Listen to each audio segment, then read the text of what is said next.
Guilty, they declared. Innocent, she maintained. And what unfolded next, absolutely no one in that courtroom could have predicted. "Mr. Green," Judge Reiner's voice cut through the air, "your client needs you to say something." A profound silence answered him, thick and heavy. Judge Reiner remained motionless on the bench, save for a subtle twitch in his right brow, a small gesture, yet potent enough to convey his distinct annoyance. The courtroom pulsed with a restless energy, packed to capacity. Reporters, gawkers, and rubberneckers filled row after row, each hoping to witness a young millionaire squirm under pressure or somehow argue his way out of an inescapable bind. Instead, defense attorney Monroe Green simply shook his head. A quiet, resolute gesture. He then gently clicked his briefcase shut and, in a voice as cold as steel, declared, "I am withdrawing from representation, Your Honor. Effective immediately." A collective gasp rippled through the courtroom, a wave of stunned disbelief. Some spectators rose to whisper amongst themselves, while others frantically scrambled to post the breaking news online. Yet, amidst the chaos, one individual remained utterly still. A very small person indeed. This was 8-year-old Amara Johnson, her hair adorned with colorful beads, dressed in a borrowed outfit that hung just a little too loosely. She sat quietly in the third row, directly behind the defense table. No one had noticed her arrival, no one paid her any mind. Not yet. At the defense table, Ethan Brixley sat frozen, his gaze fixed on the now empty chair beside him, his mouth suddenly dry.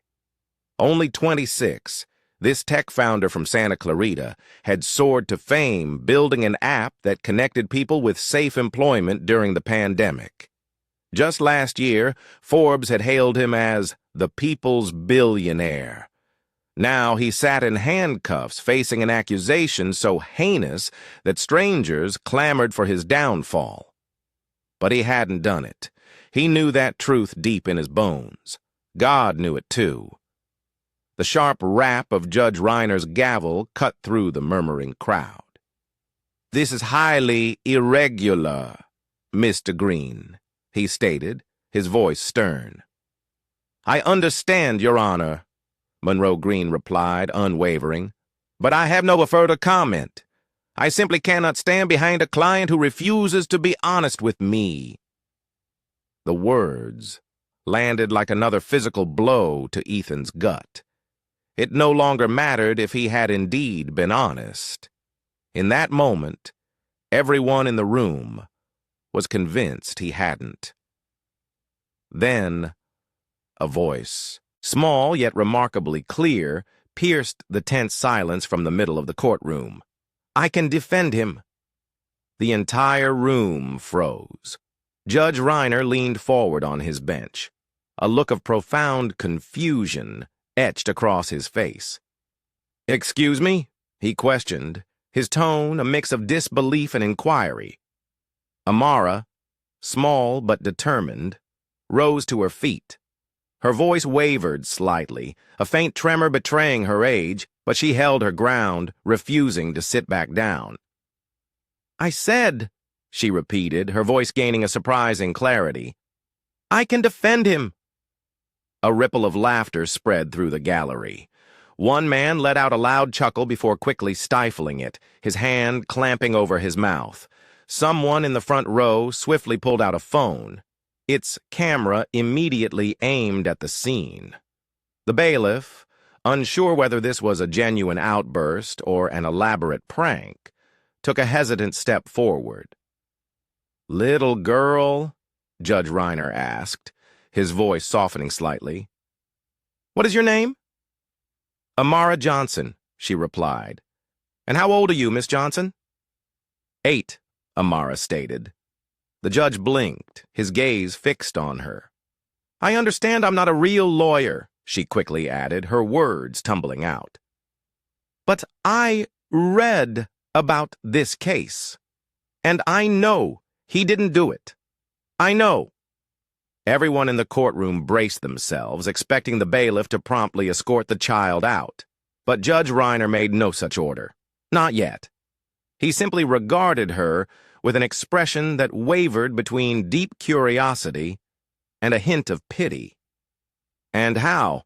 he inquired, his voice now tinged with genuine interest. "Would you know that, Miss Johnson?" Amara's reply was simple, yet it detonated like a bombshell. "Because he saved my brother's life 2 years ago." At those words, it was Ethan's turn to move. He slowly turned in his chair, his eyes locking onto Amara's, a flicker of recognition in his gaze. He remembered her, yes, but he couldn't recall ever saving anyone, and that was the precise moment the entire courtroom truly began to pay attention. Reporters who had been slouched in their seats suddenly straightened up. Phones, previously held aloft to record, were slowly lowered. Amara, though small, remained unyielding. Her tiny hands gripped the wooden railing of the bench in front of her, knuckles turning white with the force of her conviction. "I watched the videos. I read everything," Amara continued, her voice gaining strength. "People say he was at that warehouse, but he wasn't. He couldn't have been." The prosecutor scoffed, a dismissive sound. "Your Honor," he interjected, "this is a child." "Let her speak," Judge Reiner commanded, cutting him off. Gasps once again echoed through the room. No one had anticipated that. Amara stepped out of her row, walking toward the front of the courtroom with an unexpected confidence, as if she had done it 1,000 times before. Her voice cracked slightly, a fragile note, but she pressed on, unwavering. "I know you think I'm just some kid, but my brother looked up to him. He was part of the mentor program Ethan funded. We didn't have nothing. We didn't even have Wi-Fi, but Ethan gave every kid in our building tablets and internet. My brother was going to go to college because of him, but he died last year." A profound silence descended, hitting the room like a physical punch. "I want to speak for Ethan," she declared, her voice filled with quiet conviction. "Because nobody else will. And if that's not allowed, then maybe this court doesn't care about the truth." Judge Reiner leaned back in his chair, his expression unreadable. Ethan remained frozen at the defense table, his eyes locked onto the small girl. The bailiff, caught completely off guard, hesitated, unsure how to proceed. Meanwhile, the cameras continued to roll. In just 3 short minutes, the trial everyone thought they fully understood had been irrevocably altered. But what no one in that room yet grasped was that this little girl and this young millionaire were connected in a way even they hadn't begun to fathom. They didn't throw her out of the courtroom. That surprised absolutely everyone. Judge Reiner permitted Amara to sit on a bench near the front, while the bailiff whispered frantically to the clerk. Meanwhile, the entire internet was alight, watching a shaky live stream captured on someone's phone. "A kid just stood up in court and said she'd defend a millionaire." This was clickbait gold, and it was spreading like wildfire. Ethan sat in stunned silence, his wrists still cuffed, his gaze fixed on the little girl who had just accomplished something even his own seasoned lawyer wouldn't. He desperately wanted to thank her, but what words could he possibly offer? She didn't even truly know him, did she? "Court will recess for 20 minutes, Judge Reiner finally announced, his voice firm, though a current of curiosity now ran beneath it. "And someone, please, get this child a guardian or parent before I violate a dozen laws." The gavel came down, and a collective buzz of questions filled the air as people began to file out. But Amara didn't move. She simply sat there, staring intently at Ethan, as if attempting to read the very essence of his soul. Just 2 hours earlier, Amara's morning had begun like any other. The one-bedroom apartment carried the lingering scent of yesterday's fried chicken, and the television hummed with a rerun of a game show her grandmother adored. Grandma Joyce lay asleep on the couch, an oxygen tube gently resting in her nose, soft snores filling the air.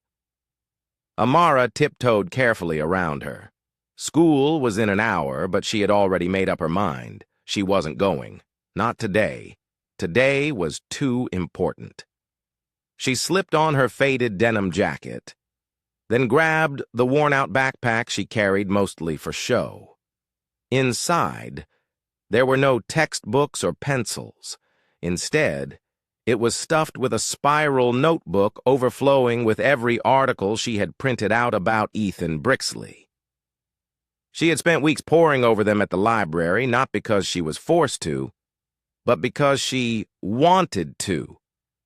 Everyone else saw a rich guy who had simply messed up. She, however, saw the man who had changed her brother's life. Malik's life, at least for a little while. Malik was 17 when he joined that coding mentorship program. It had given him hope, a laptop, and a shot at something bigger than their block in East St. Louis. But then, Malik was gone. A shooting outside a corner store took him away before he could even finish the program. Amara didn't blame Ethan for that. How could she? If anything, she felt like he was the only person who had ever truly cared about kids, like Malik. And now everyone wanted him in prison for something she knew he hadn't done. "How do you know, Amara?" People would ask when she mentioned it at school. She never answered, but deep down she believed it. She believed in him more than anyone else believed in her. So she had skipped school, walked all the way to the courthouse, and sat in that gallery for hours, just to see for herself. And when that lawyer gave up on him, something inside her snapped. If nobody else was going to fight for him, then she would. Back in the courthouse hallway, chaos exploded. Reporters swarmed anyone who even remotely looked like they might know the kid. Amara kept her head down as a court officer gently guided her into a small waiting room. "Sweetheart, who's your parent or guardian?" the woman asked kindly. "My grandma. She's at home." "Do you have a phone number for her?" Amara nodded, scribbled it on a scrap of paper, but when the officer called, there was no answer. Grandma Joyce slept soundly when she was tired. Amara sat there, her legs swinging, until the door creaked open. And there he was, Ethan, still cuffed, escorted by 2 deputies, but looking directly at her. "You?" he said softly, as if he couldn't quite believe she was real. "Why would you do that?" Amara looked up at him and shrugged. "Because you didn't do it." Ethan blinked. "You don't even know me." "Yes, I do," she said simply. "You helped my brother." The deputies exchanged glances. "What's your name?" Ethan asked. "Amara. I'm sorry about your brother," Ethan whispered, his voice laced with genuine regret. "I didn't know." She nodded, as if she had expected that response. "You gave him something nobody else would. That means something." Before he could answer, the deputies gently pulled him back toward a side door. He looked like he wanted to say more, but couldn't.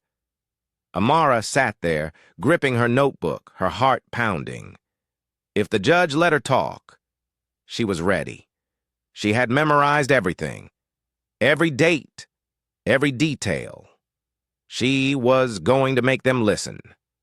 But what she didn't know was that stepping up for Ethan would place her right in the middle of a storm far bigger than she could possibly imagine.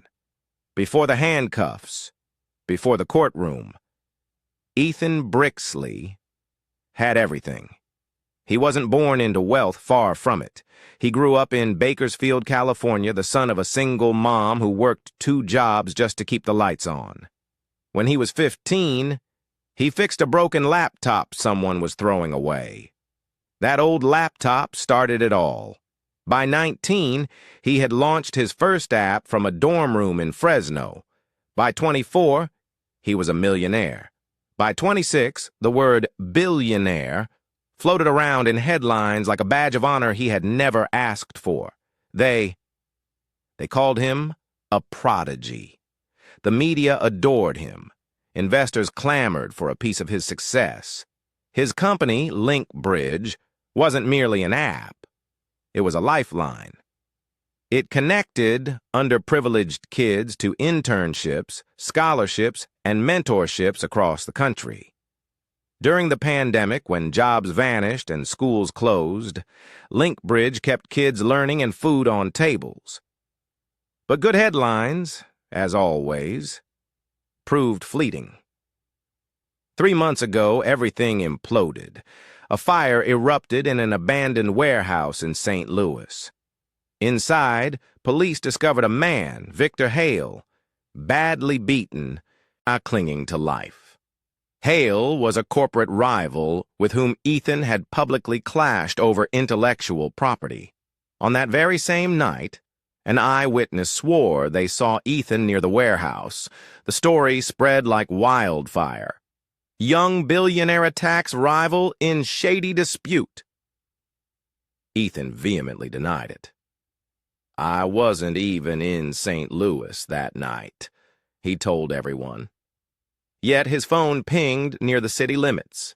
His rental car was caught on a traffic camera. And then came the most damning piece of evidence. When they raided his office, they found thousands in cash, hidden in a safe. Something utterly out of place for a man who managed everything digitally. The press tore him apart. Sponsors bailed. Investors cut ties.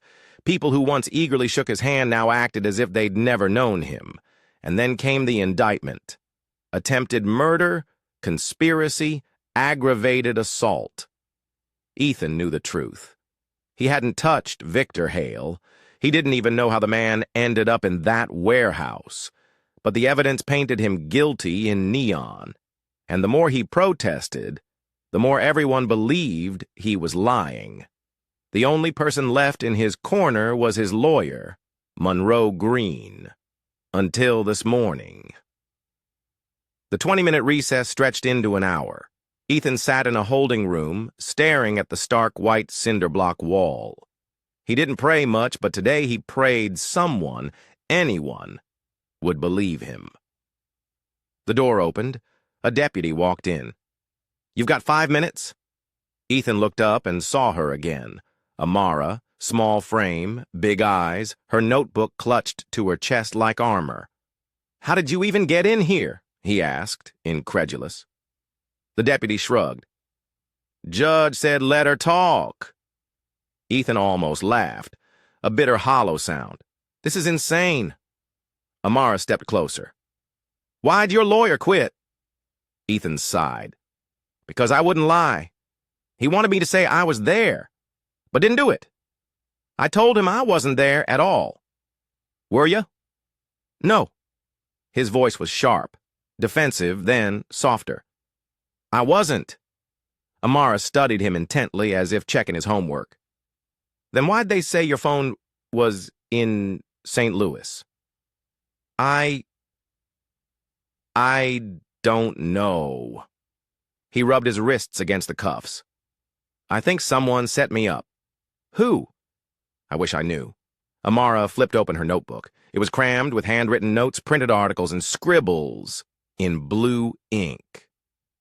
"I've been reading everything about you. You gave out laptops.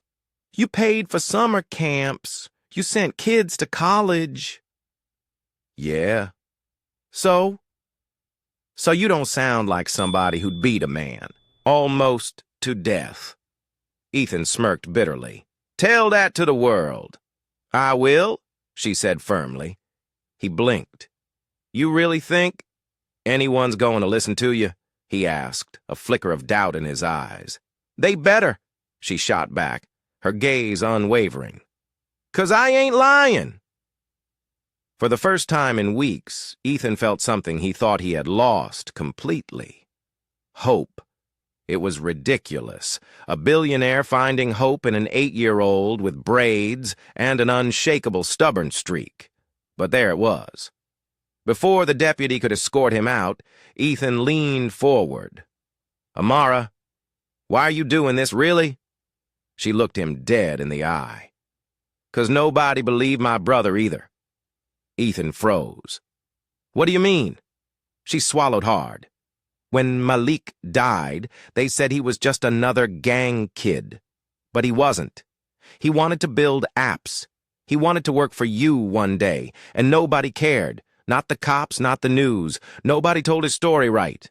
So, I'm telling yours. The deputy tapped his watch. Time's up.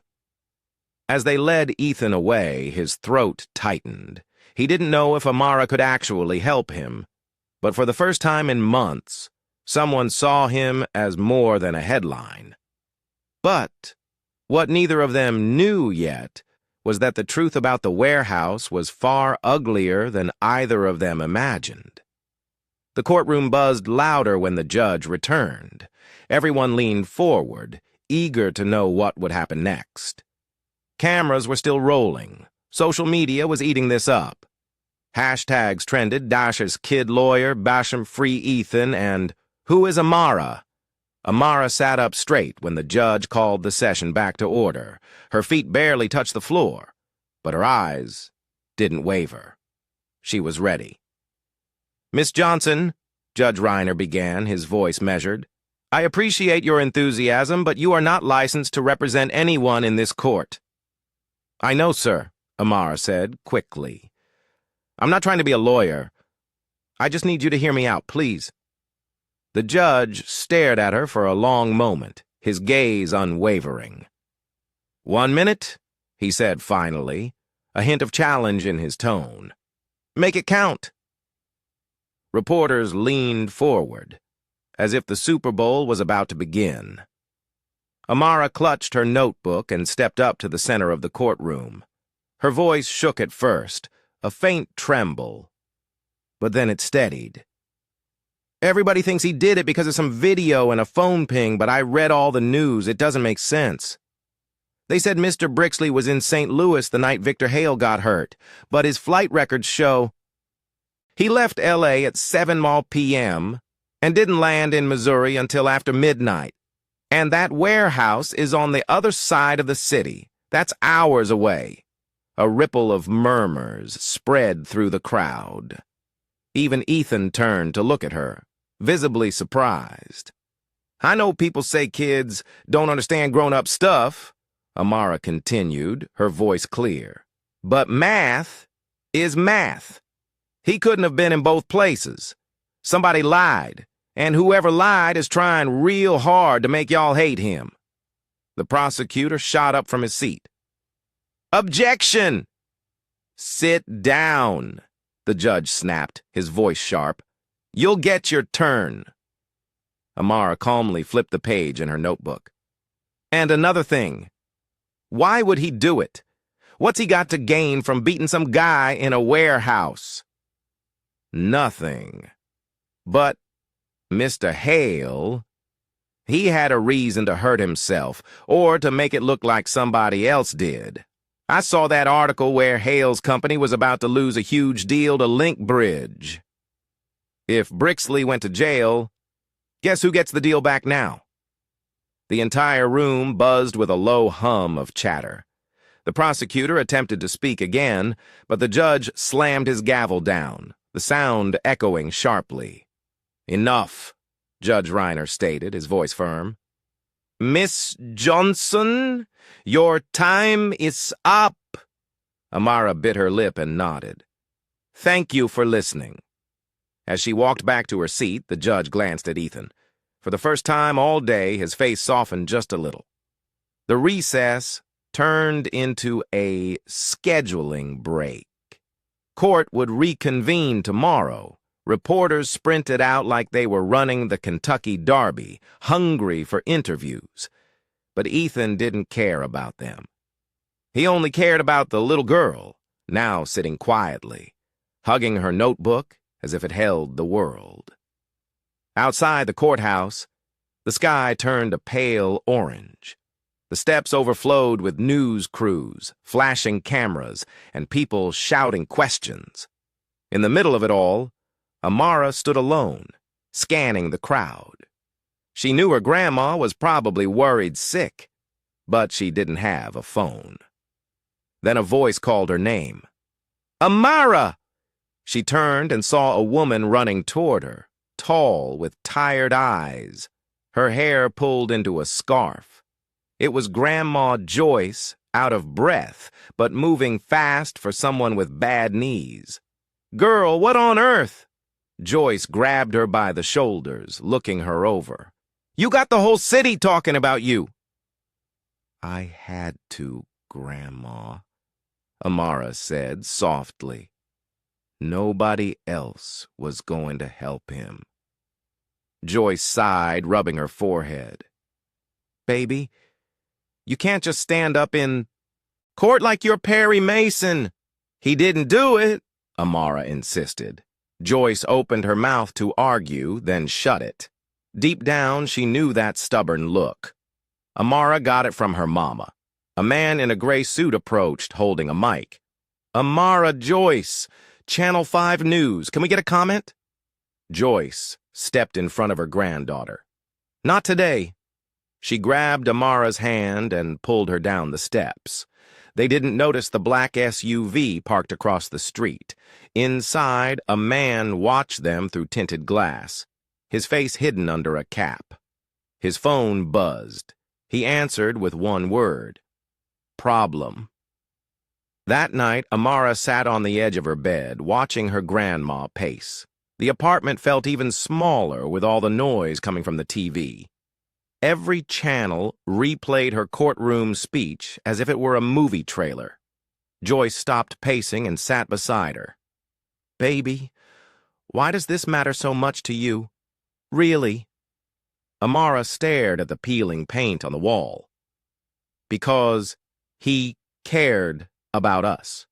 About Malik. Nobody else did. Joyce softened. You think helping this man is going to bring Malik back? No, Amara whispered. But maybe it means he didn't die for nothing. Joyce sighed and hugged her. For the first time all day, Amara let the tears come. Across town, Ethan lay in a jail cell, staring at the ceiling. Amara's words replayed in his mind like a broken record. Somebody lied. He believed her. But who? His thoughts were cut short when a guard appeared at the bars. You've got a visitor. Ethan frowned. At this hour, he sat up. The guard unlocked the door, and when Ethan walked into the visitor room, his blood ran cold.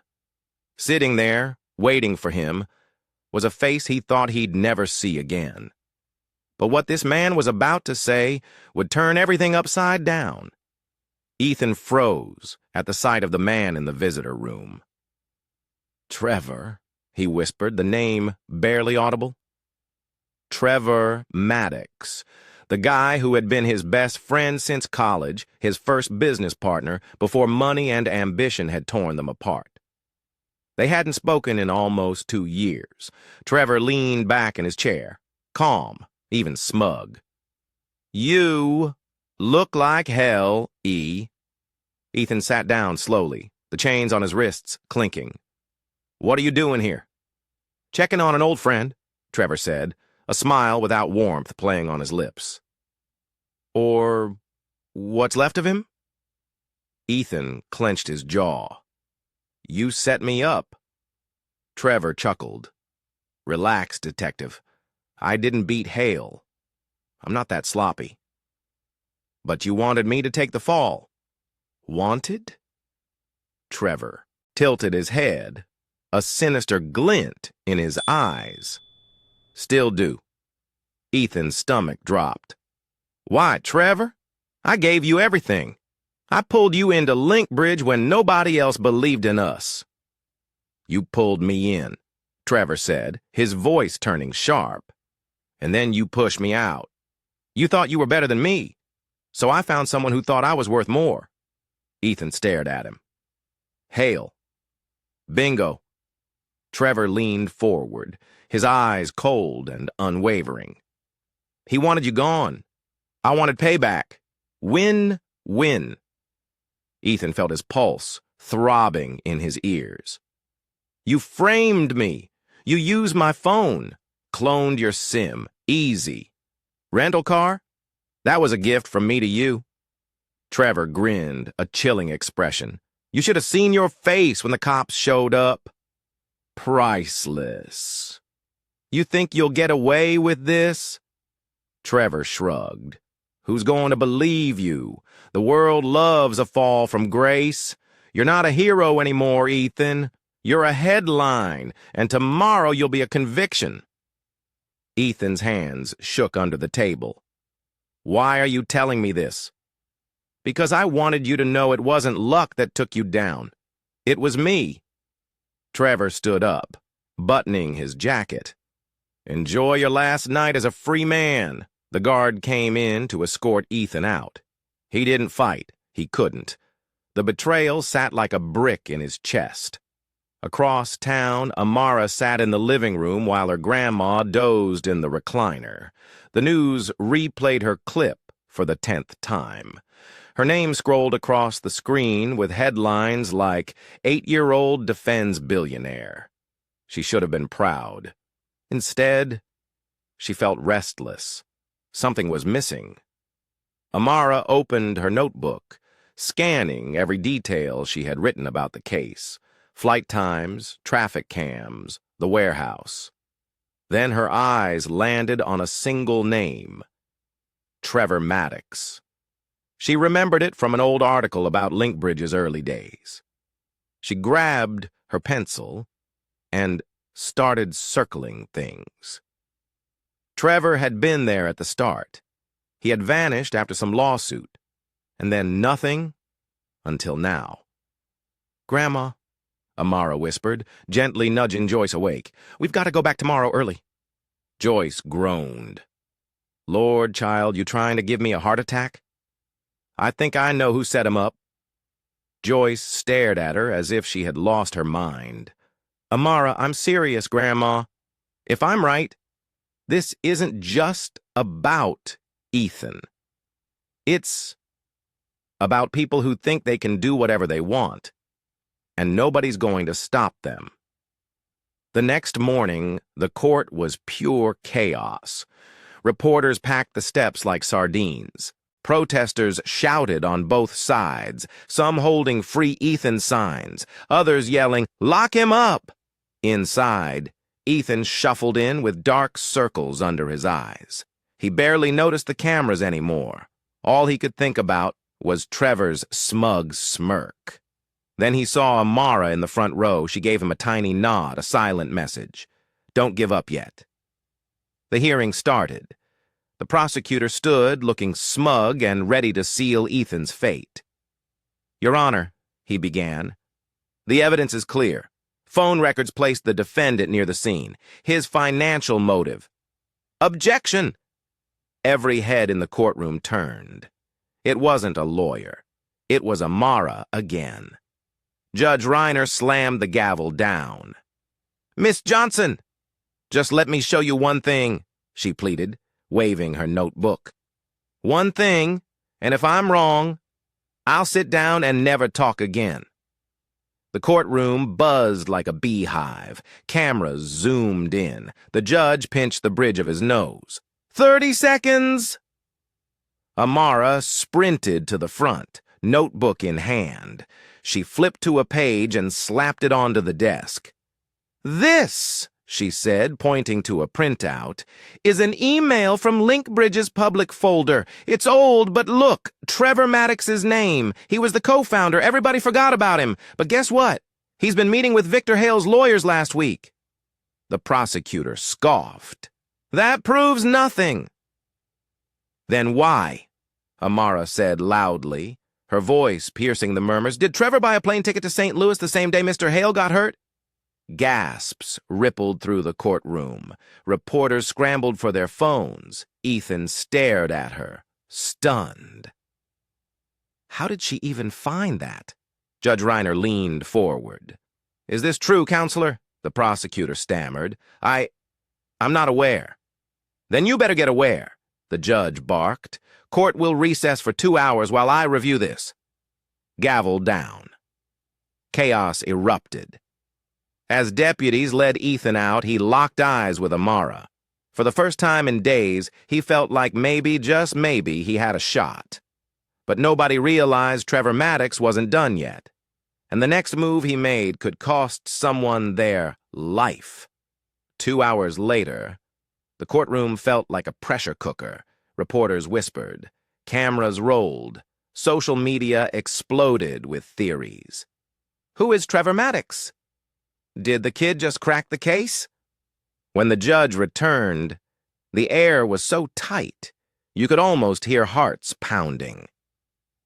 After reviewing the evidence presented, Judge Reiner said, his voice grave, this court has serious concerns about the integrity of the state's case. He adjusted his glasses, his eyes cutting toward the prosecutor. And even more concerns about the thoroughness of this investigation. The prosecutor's face turned a deep red.